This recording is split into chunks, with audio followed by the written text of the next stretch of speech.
Now there's something else I want to speak about. I don't know if I have the thoughts articulated enough to speak about it, but I will talk about it. I think I am beginning to learn in life that actions matter more than imaginations, or would I say thoughts, in the sense that I'm beginning to learn by action that trauma is just a mental construct. It's in your mind. Trauma is in your mind. You can overcome trauma with actions. I'm beginning to learn that sometimes how trauma bounds or chains or holds you back is, let me articulate it very well. Sometimes how trauma is able to push you down or suppress you or have its effect on you is when you are not, is when that trauma, how trauma does this is by leading you through your thoughts to perform actions that self-sabotage you. Yes, that's what I'm trying to say. Trauma gets you, it is not because trauma is fighting you. Trauma gets you to do things to do things against yourself. Trauma gets you down and actually affects you by getting you to avoid actions that should better your life, or getting you to take decisions that will sabotage you. So I started discovering that there is nothing really as trauma. It is just a mental construct. It is an idea, fickle. Could it be powerful? Yes, because it's in the mind. But can you break it? Yes, you can break trauma by action. You can break trauma by consistent action. For instance, a person can feel low self-esteem, but it will not last so long when she backs it, when she comes out of actions that self-sabotage. When she comes out of actions that you see, do you know why depressed people or low self-esteem people are always looking haggard? Have you not seen them? Now you see that they are even taking actions that self-sabotage them. And the high self-esteem person always believes, so you see, low self-esteem people always isolate themselves. Now it is about the actions that they do. Yes, quite alright, it's because they don't believe that they are worthy enough. But now actions sometimes are stronger than this thing. Do you know, life is not that hard.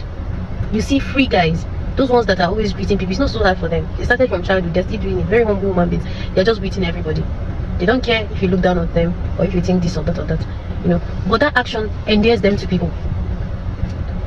Right? So I started learning that recently, that especially in relationship, that your actions matter more than your mind or your thought. So we have ladies that are coming up to tell men, I'm psychologically this, and we don't often see men doing this. I am this. They have names for all the mental disorders on it.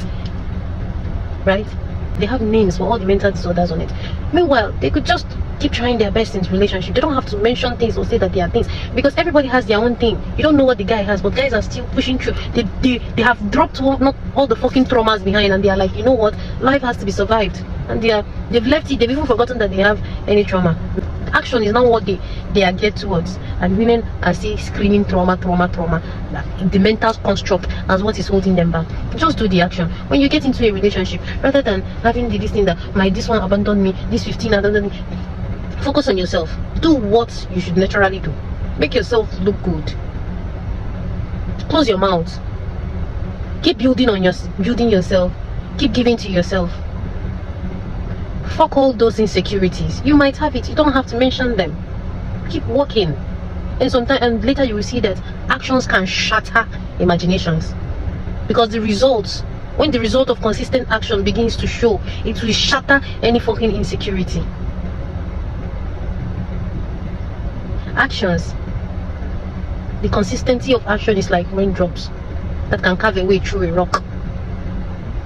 It can shatter any insecurity. So rather than naming your insecurities and trying to find explanations for wrong actions, just keep at the right actions. Keep at the symptoms of the other life that you want. I used to tell myself, when I feel the worst is when I should look the best. And soon enough, people begin to perceive you based on the way that they see you. They don't care what's going on in your mind. And soon enough, you are placed in that pedestal that is so high, even though you might be feeling low inside. And then you see that nobody really cares what's happening internally, because they don't even see it. You think people see you when you fizzle out, when you disappear, when you get withdrawn? They may see it, but people are too busy with their own lives to worry too much about this. Or we spend most of our youth, more of our time, trying to get a mental framework to calm our mind when we should just be working. I'm not saying we should have things that calm us down, because I'm also started from journals. We should have things that stabilize us, but we spend more time, reasonable, useful time, rather than in action. We spend it in worrying. One thing I'm trying to teach myself to stop doing is to be worrying. I tell myself anytime I find myself worrying, I say worrying never solved anything. And so one thing I learned to do, and I started doing, is that whenever I'm anxious, I start taking productive steps into the cause of the anxiety, towards the cause of the anxiety. Let me give you an instance. It started from, even, let me say, when I'm in school or something, and I'm feeling anxious about something. I'm feeling anxious, my exam is coming in, I've never read since yesterday, and tomorrow is already the exam, and I have 150 book. You might fail. You will likely fail if you don't start reading. The simple thing, in all that noise, even in the anxiety, start reading. You're feeling anxious, right? Already start reading. Read. Open your book. Take it in. Be going, page by page, page by page. The time you are using to be anxious, use it to be solving the problem. The problem, right? The problem is that you are not ready for the exam, right? If you start now, you may not still be ready in the next hour, in the next 5 hours when the exam, or you would have covered something. If you are afraid, my money is finishing, what will I do? Get up. Get to business. Go out at least. Every day is an addition. Rather than sit and be anxious, get in the action that solves the root cause of the problem. So that is one thing that most of this, the things that the battles that we fight are mental. That is one thing I have learned. Imaginary constructs. Most of our traumas are imaginary constructs. That if we can get the deep understanding of this, we will see that with consistent action, insecurity go wrong. If you yourself, you go insecure, you go look at yourself and say, "Now forget this thing. I'm going to make me insecurity." All right, I'm speaking about. Sometimes I can shift from village to city, but that's the end of my story. I thought to come and help someone with this information, and I hope it helps. When you are anxious, start acting. Stop thinking and start acting. When you are anxious, stop thinking and start acting towards the solution, or towards the root cause, the solution of the cause of the problem. So you've not read, start reading. Anxiety is a trigger, is a sign for me that there's something that I've not done, that I'm not as prepared. Anxiety is a sign for me.